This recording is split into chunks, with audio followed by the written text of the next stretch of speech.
Olá, tudo bom? Espero que vocês estejam todos bem. Vamos dar início à nossa disciplina de saúde do idoso, onde, nesse momento, vamos falar um pouquinho sobre essa disciplina, né? Já tive o primeiro contato com vocês, sou a professora Tereza, aos que não me conhecem, onde abordei um pouquinho sobre o cronograma da disciplina. E agora, a gente vai seguir o nosso cronograma. Deixo também um recadinho importante, que é muito importante vocês se atentarem ao cronograma para que possam visualizar qual é o dia qual atividade está prevista e planejada para aquele dia, né? Nesse momento, a gente vai começar a falar um pouquinho sobre a saúde do idoso, né? Vou estar compartilhando aqui com vocês um material para que vocês possam visualizar, certo? E aí, nós vamos falar um pouquinho agora sobre a assistência de enfermagem na saúde do idoso. E aí, como é que você, como profissional da saúde, prestaria essa assistência de enfermagem? Qual é o olhar que você tem sobre a população idosa, sobre o idoso? O que é ser idoso para você? O que é entrar na fase idosa? Quais são os direitos? Quais são os deveres? Como é que podemos entender o processo de envelhecimento desse idoso? É sobre esse assunto que nós vamos estar tratando ao longo da nossa aula de hoje, certo? Então, aqui esse material ele também será disponível em PDF para que vocês possam ter acesso, para que possam ali aprofundar mais um pouquinho sobre o assunto. Quando nós falamos sobre a saúde de um idoso, nós temos dois conceitos importantes a tratar. Primeiro, algo chamado senilidade e depois senescência. E há, gente, uma grande diferença entre esses termos. A senilidade e senescência, no âmbito teórico e também no âmbito da vivência, eles estão todos ligados ao conceito do envelhecimento. No entanto, são quadros com impactos muito diferentes sobre a saúde. Então, a senilidade e a senescência, eles estão presentes na vivência da saúde do idoso, no processo de envelhecer. Senescência, ela abrange todas as alterações produzidas no organismo de um ser vivo. Quando falamos em senescência, estamos falando diretamente da evolução do tempo, sem nenhum mecanismo de doença reconhecido. São, portanto, as alterações pelas quais o corpo passa e que são decorrentes de processos fisiológicos que não caracterizam doenças e são comuns a todos os elementos da mesma espécie com variações biológicas. Então, gente, a senescência, ela é o processo do envelhecimento que vai ter uma alteração ao longo da evolução do tempo. E são, portanto, as alterações pelas quais o corpo passa e que são decorrentes de processos fisiológicos, mas que não vai caracterizar uma doença. Então, a exemplo de senescência, a queda, o esbranquecimento dos cabelos, a perda de força, a perda de flexibilidade da pele, o aparecimento de rugas, são fatores que estão ligados ao processo de senescência, que é um processo de envelhecimento fisiológico, e que não está ligado a nenhuma patologia. E são fatores que podem incomodar algumas pessoas, mas nenhum deles provoca encurtamento da vida ou alteração funcional. Já quando falamos sobre a senilidade, nós vamos lembrar que a senilidade ela é um complemento da senescência no fenômeno de quê? Do envelhecimento. Já vai ser ligado à parte de senilidade a condições que acometem o indivíduo no decorrer da vida, baseadas em mecanismos fisiopatológicos. São, dessa forma, doenças que comprometem a qualidade de vida das pessoas, mas não são comuns a todas elas em uma mesma faixa etária. Então, quando abordamos sobre senescência e senilidade, vamos lembrar que a senescência ela está ligada ao processo do envelhecimento fisiológico, já a senilidade, ela vai ser decorrente de mecanismos fisiopatológicos que podem comprometer a qualidade de vida das pessoas, mas que para uns podem apresentar e para outros não, mesmo sendo pessoas na mesma faixa etária. Assim, por exemplo, a perda hormonal no homem, que vai impedir a fertilidade, por exemplo, a osteoartrose, a depressão, diabetes, entre outros comprometimentos. Todas essas circunstâncias não são normais na idade e nem comuns a todos os idosos. Por isso, são considerados quadros de senilidade, certo? E aí, lembrando sempre que a senescência é o processo de envelhecimento fisiológico, senilidade é o processo patológico de algumas doenças que vão apresentar exclusivamente naquela faixa etária. Todos os seres humanos, eles gostariam com certeza de chegar ao processo do envelhecimento apenas com o quadro de senescência, só as características mesmo do processo de envelhecimento, ser um processo de senilidade. E, teoricamente, isso é possível, mas é bastante incomum, né? O que a gente observa mais é um quadro de prevalecer sobre o outro. Se tudo que um idoso tem como característica são o quê? Os cabelos brancos, a pele, as rugas, mais vitalidade, a parte da autonomia e independência, a senescência estaria prevalecendo. E, ao contrário, um indivíduo com 60 anos tem um evento de AVC com sequelas e já não move sozinho. Apesar da idade pouco avançada, ele também há um predomínio de quê?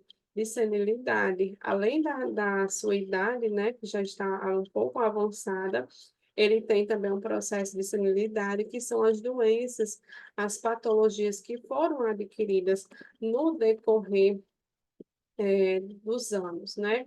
E para prevalecer a senescência, quatro atitudes a serem tomadas ao longo de toda a vida.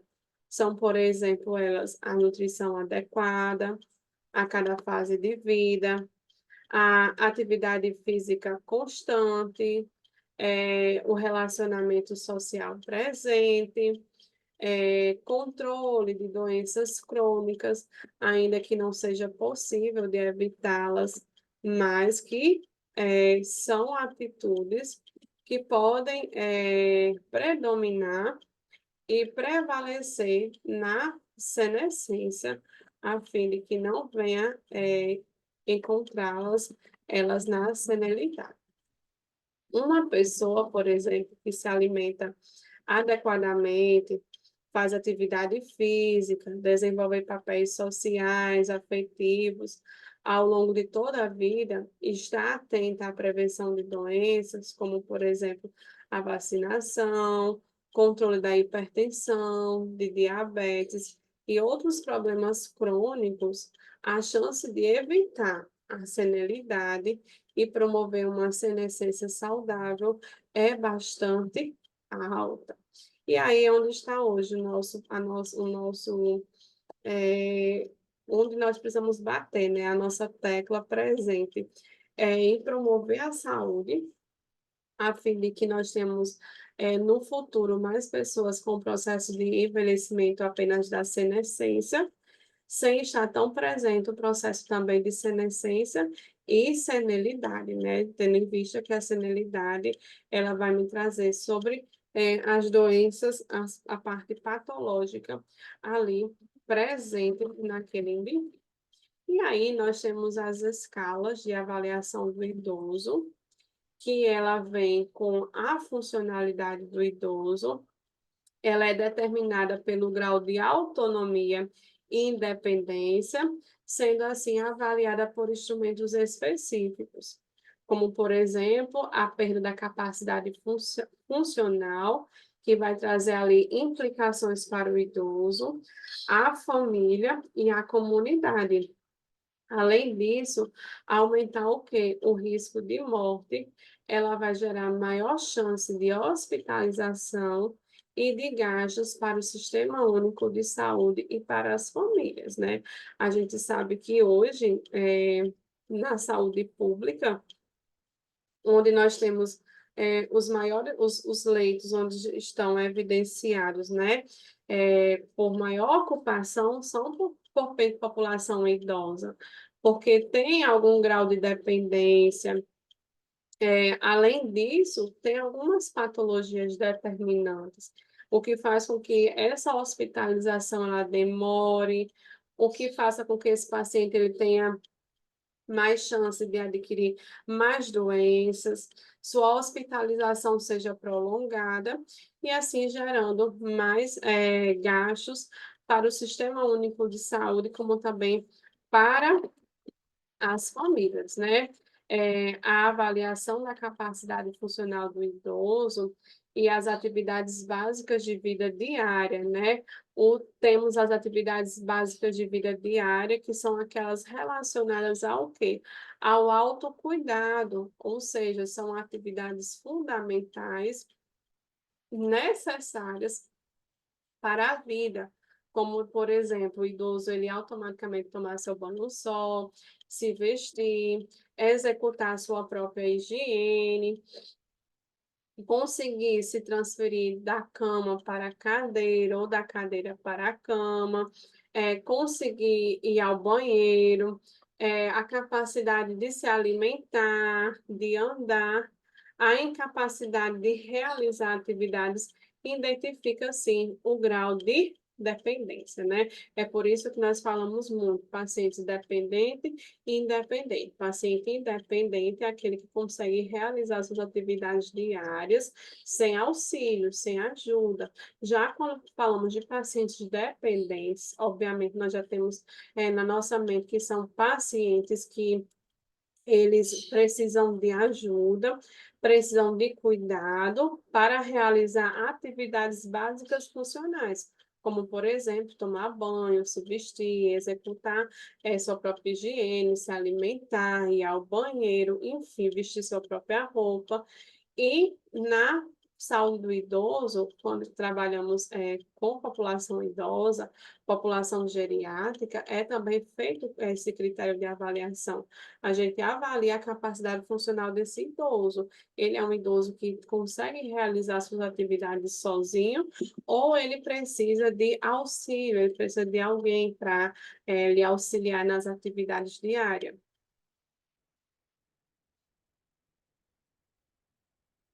Seguindo, nós temos a escala de Ketz, né?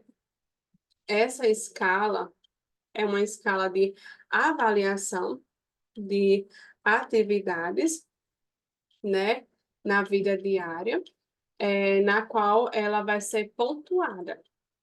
Nós temos, por exemplo, o primeiro quadrinho ele fala sobre tomar banho, né? Seja no leito, seja na banheira, seja em chuveiro. E aí a gente vai pontuar, né? Não recebe ajuda, esse paciente entra e sai da banheira, entra e sai do banheiro só. Ele recebe ajuda para lavar apenas uma parte do corpo, ou ele recebe ajuda para lavar mais de uma parte do corpo. Então, vai ser pontuado, certo? Aí, é pontuado com I, que tem entre o parênteses, tem um izinho, que ele vai se identificar um paciente independente. E dentro do parênteses também tem o D, que significa paciente dependente, como, por exemplo, recebe ajuda para lavar mais de uma parte do corpo, ou não toma banho sozinho. Então, ele é considerado um paciente o quê? Dependente, certo? Vestir-se, pega roupa, inclusive peças íntimas nos armários e gavetas, manuseia feijão, inclusive as suas próprias próteses, quando é necessário utilizar, aí a gente também vai avaliar. Se pega as roupas e veste completamente sem ajuda, ele é independente.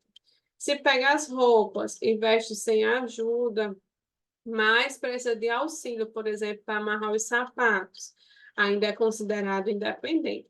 Porém, tem aquele que recebe ajuda para pegar as roupas ou vestir, mas permanece parcialmente ou completamente sem roupa. Então, é um paciente totalmente dependente. Seguindo nessa escala de Cates, nós temos o critério 3, o uso do vaso sanitário. Ir ao banheiro ou local equivalente para evacuar e urinar, higiene íntima, arrumação de roupas. Aí a gente vai assinalar, vai ao banheiro ou lugar equivalente, limpa-se, ajeita-se as roupas sem ajuda. Aí ele é um paciente independente. Ele recebe ajuda para ir ao banheiro no local equivalente, ou para se limpar, ou para ajeitar as roupas após a evacuação ou micção, ou para usar comadre ou urinol à noite. Ele é paciente dependente.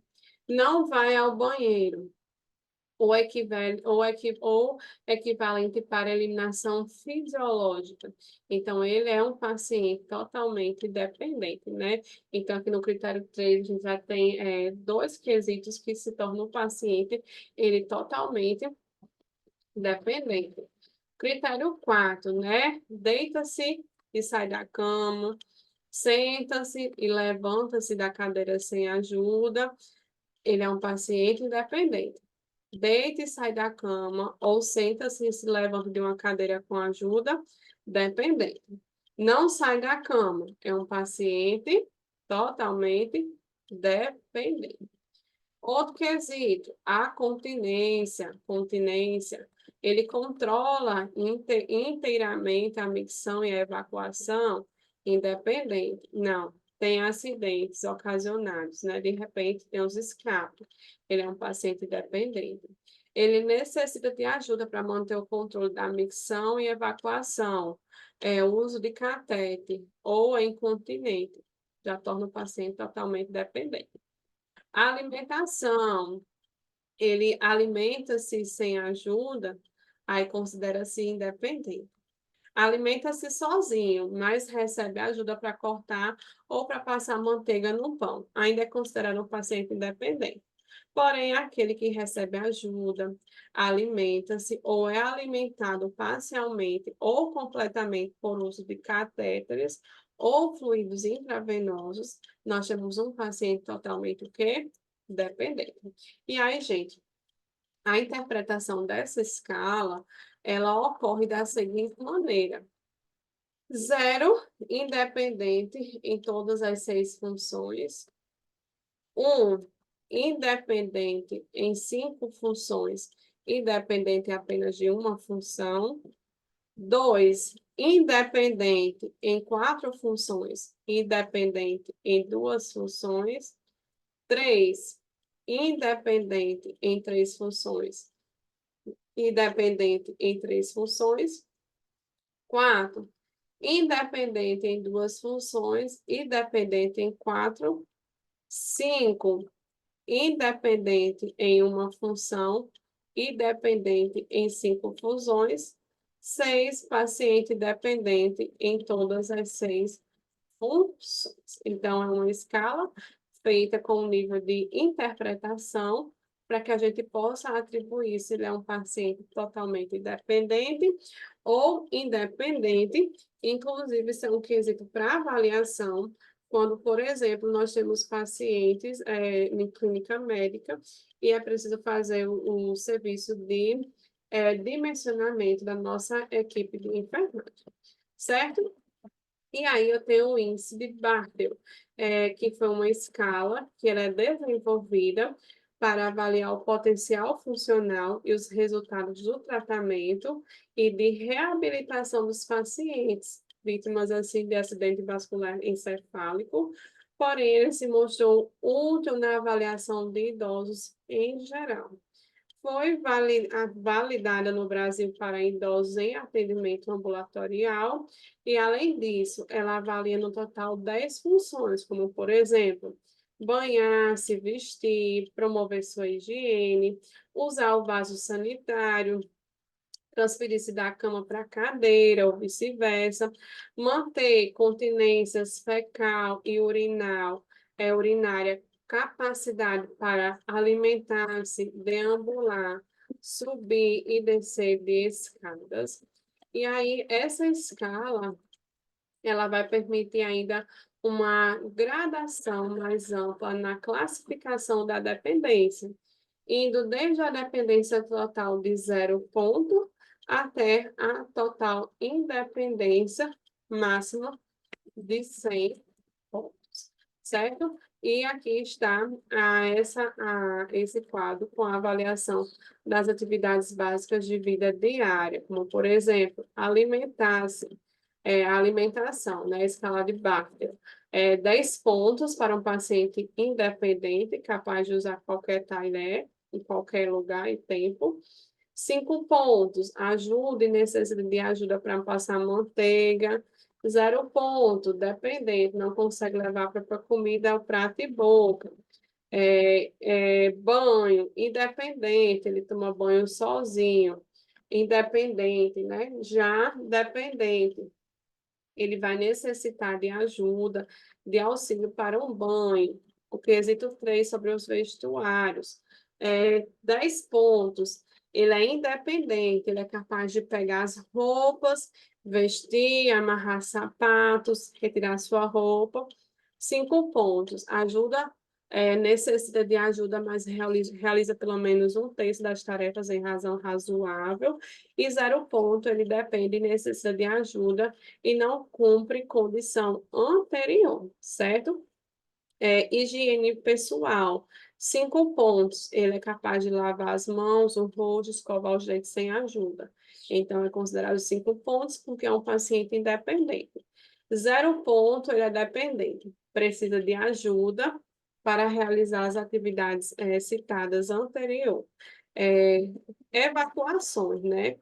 10 pontos, ele tem continência, né? Não apresenta incontinência, consegue usar, por exemplo, supositório ou enema, ir ao banheiro sozinho. 5 pontos, incontinência ocasional, apresenta episódios ocasionais de incontinência, acidentes ou necessidade de ajuda para uso de supositórios.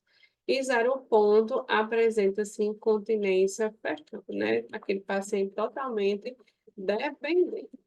Avaliamos também o critério de micção, se ele apresenta incontinência, quando é necessário, é capaz de lidar sozinho, por exemplo, com uma sonda vesical de demora, para a gente ver, né, que às vezes um paciente com a sonda vesical de demora, a gente já queira dizer que ele é um paciente totalmente dependente.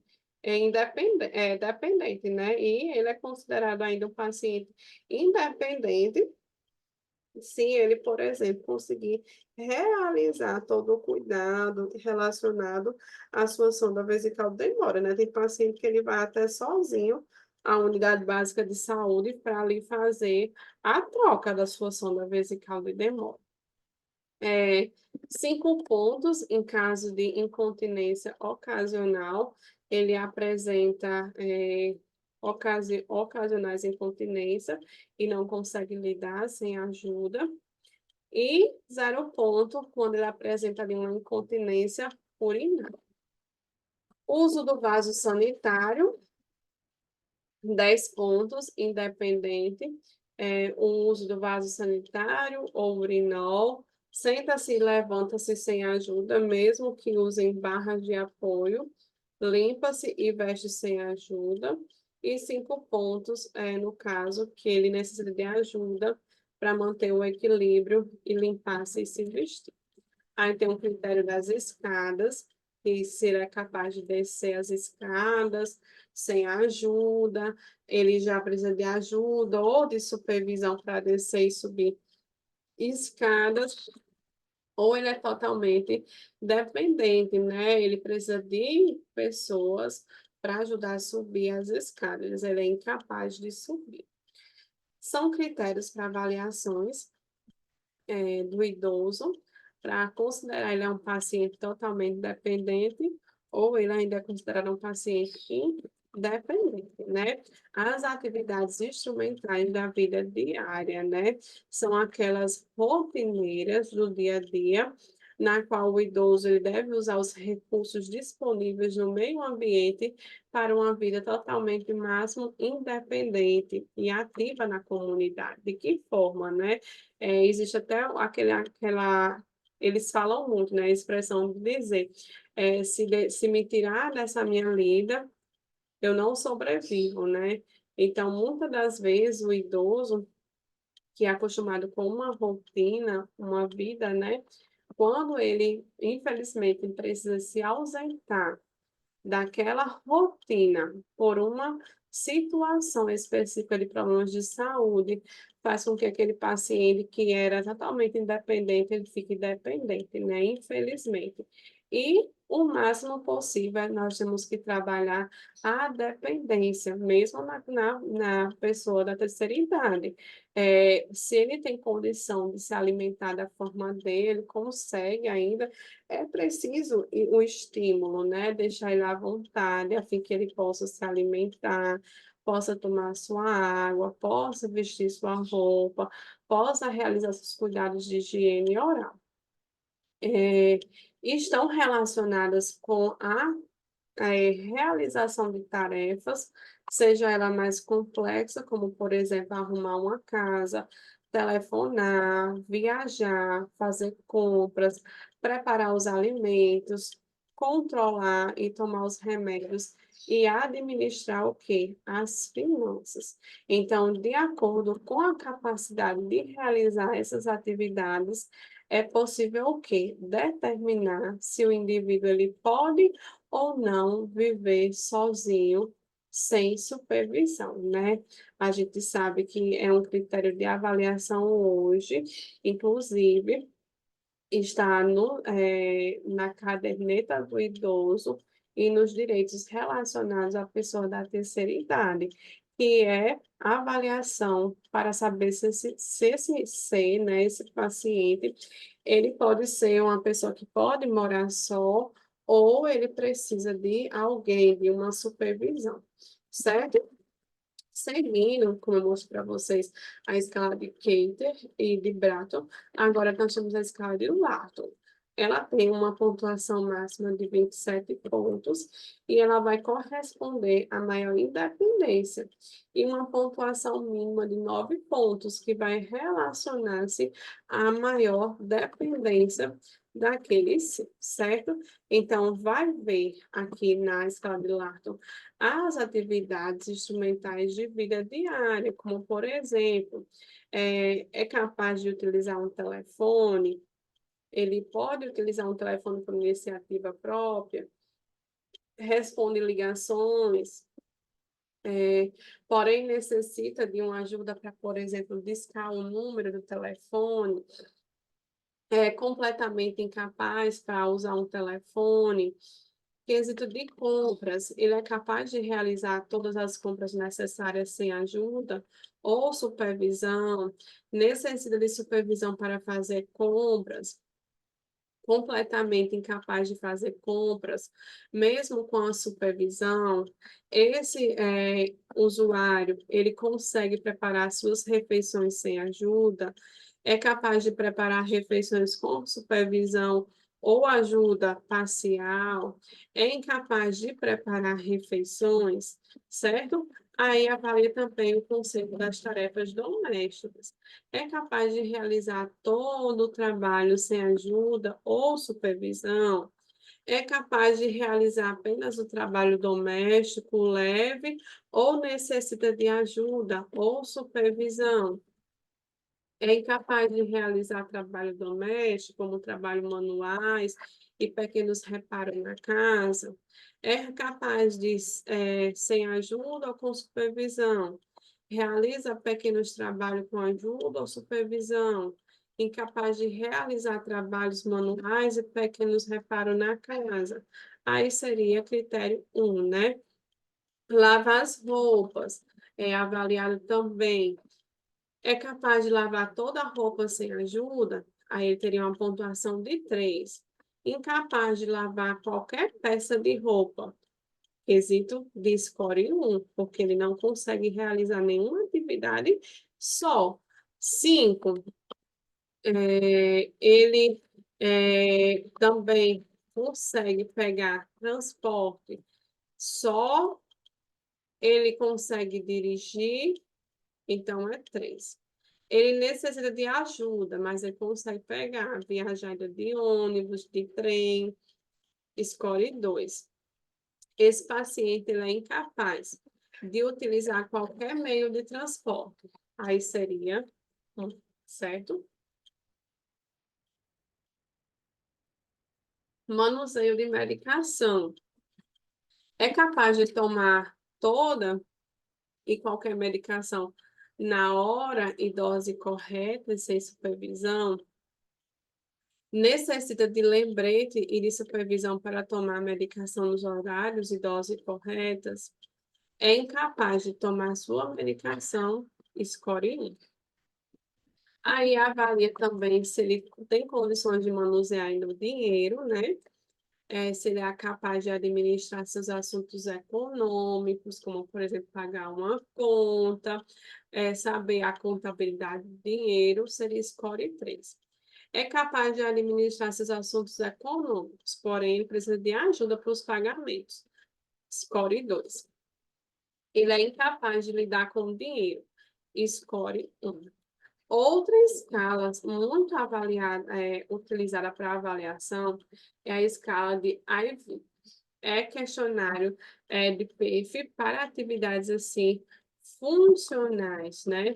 Onde também é avaliado, por exemplo, se ele é capaz de cuidar do próprio dinheiro, se ele é capaz de fazer compras sozinhas, de esquentar uma água para um café, apagar um fogo, se ele prepara, é capaz de preparar comida, se ele se mantém, né, par dos acontecimentos do que se rodeia na sua vizinhança, se ele é capaz de prestar atenção e atender e discutir programas de rádio e televisão, tá sempre, você tem disponibilidade para discutir sobre os problemas da atualidade.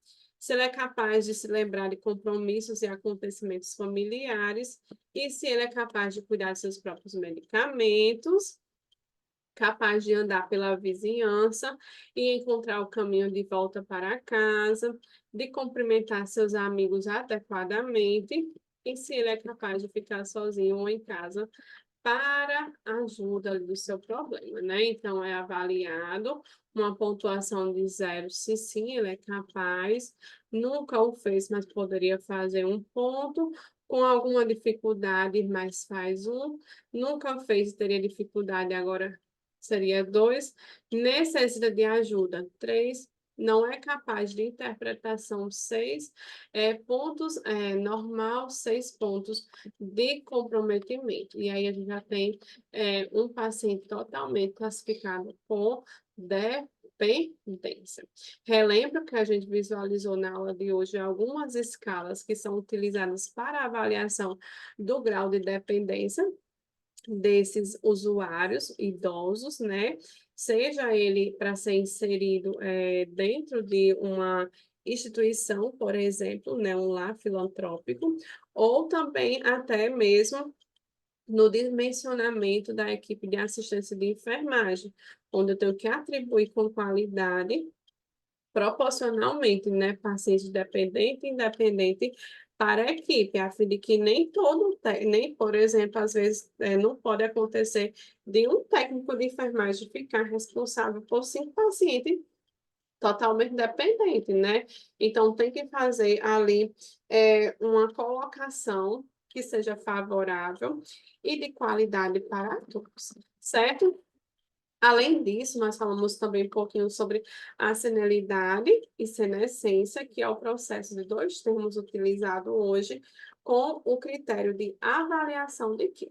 A senescência, nós trabalhamos a parte de cuidado, que vai se estar relacionado ao processo fisiológico do envelhecimento, como, por exemplo, os cabelos brancos, as rugas, a pele, né, que vai ficar ali com pigmentações diferentes, ela vai ficar com fissuras, ela vai ficar ressecada, enquanto o processo também de senilidade é o quê? É o processo já patológico que evidencia doenças que vão ser colocadas, né, que vai estar em evidência no processo da terceira idade, né, o processo do envelhecimento. E aí, temos essa mensagem aqui que envelhecer é como escalar uma grande montanha, né? Enquanto se sobe, as forças elas diminuem, mas a visão ela é mais livre, mais ampla e mais tranquila. Por isso que o idoso ele é aquela pessoa que tem mais sabedoria, ela tem uma visão melhor daquilo que você muitas das vezes, enquanto é jovem, está passando. Ele é uma pessoa mais madura. Ela tem uma visão além daquilo que você consegue visualizar nesse momento. Ela já consegue visualizar bem mais amplo e mais tranquilo. Então, envelhecer é como escalar uma grande montanha. Enquanto se sobe, as forças diminuem, mas a visão ela é mais livre e mais ampla e tranquila, né? Então, Ingmar Bergman que descreveu essa brilhante frase. Aqui, né, concluímos esse pouquinho de conhecimento adquirido hoje sobre as escalas de triagem do processo de envelhecimento, como também um pouquinho sobre o processo de senescência e senilidade, certo? Aguardo vocês na nossa próxima aula para dar continuidade na nossa disciplina de saúde do idoso. Desde já, até logo.